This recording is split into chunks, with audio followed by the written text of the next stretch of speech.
If you know you want to start using video to build your brand or business, here's my advice. You need to start, you need to stay consistent, and you got to pray. For the sake of today's video, we're going to hone in on starting and praying. Let's dive into the prayer part. If you are trying to do something like build your brand or take your business to the next level, maybe it's a really big deal. Maybe you're just launching a new product and video could help get you over the hump. So often we limit God for these prayers and conversations for the big things, like helping someone get home from the hospital, or helping a major decision. Should I take a new job in another state? Whatever it might be. But I think even the things of deciding that you want to do a video for your business, it's a big deal anyway, or you would have done the darn thing to begin with. So I guess put it in that bucket of a big deal. But the moral of the story is pray for even the small stuff. But when you talk to God about the video, He's gonna help you with your message. He's gonna help you with what to say. And this is an important part. Talk to Him before you design it. I struggle with this so much habitually. I'll get knee deep into something and realize I forgot to talk to God about it. So he'll help you understand what you need to say, who you need to say it to, and really with the timing of it. He knows who needs to hear your message and when.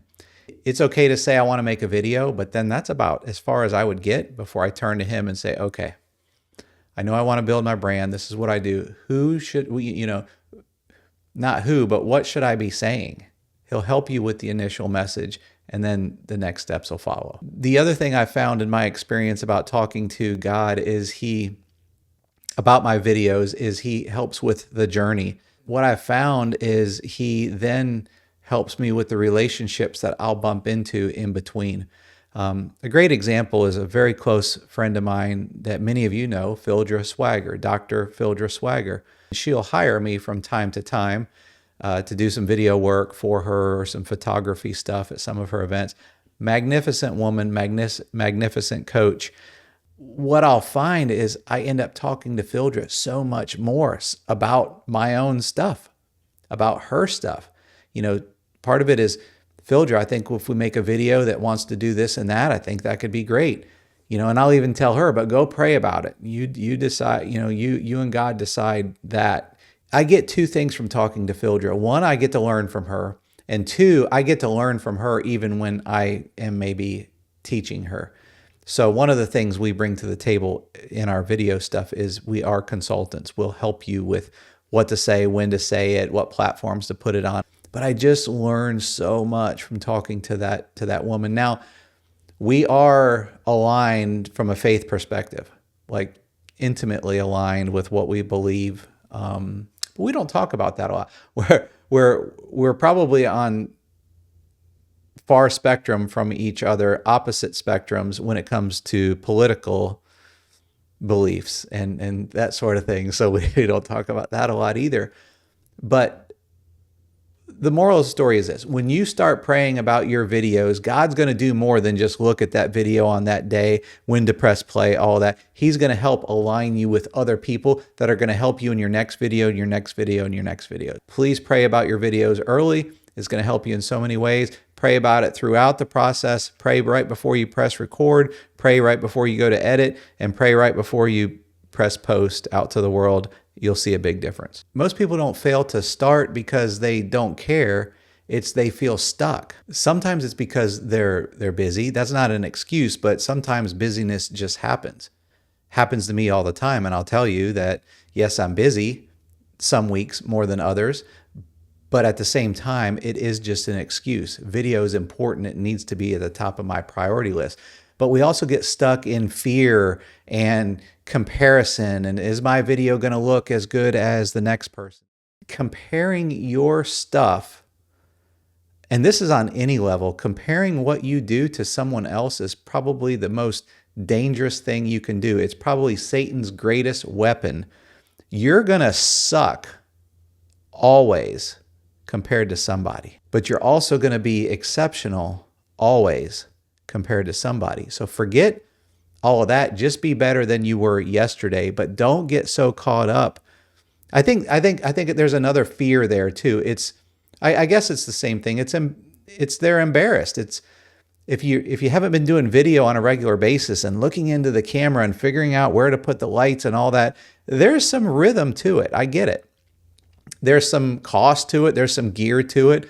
Don't get caught up in any of that. But the idea is that first video, what's your boss going to think? What's your colleague going to think? What's your spouse going to think? Everyone thinks they're going to make fun of, they're going to, get made fun of it based on their first few videos.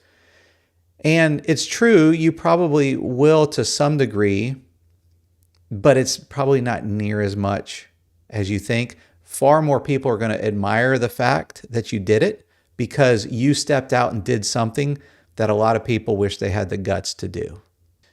What you need is motion. That's the premise of everything I've said so far in the start section. What you need is motion, forward motion every day. Clarity, confidence, skills, rhythm, all of that stuff comes after you take steps, after you create motion, not before. When there's motion happening, that's when the skill, the other things will begin to fall into place. Please don't try to wait for the perfect time or the perfect message. The reason is, there's a very good reason for this. They don't exist. Whatever videos you're making 6 months from now, you're going to look back at them and chuckle.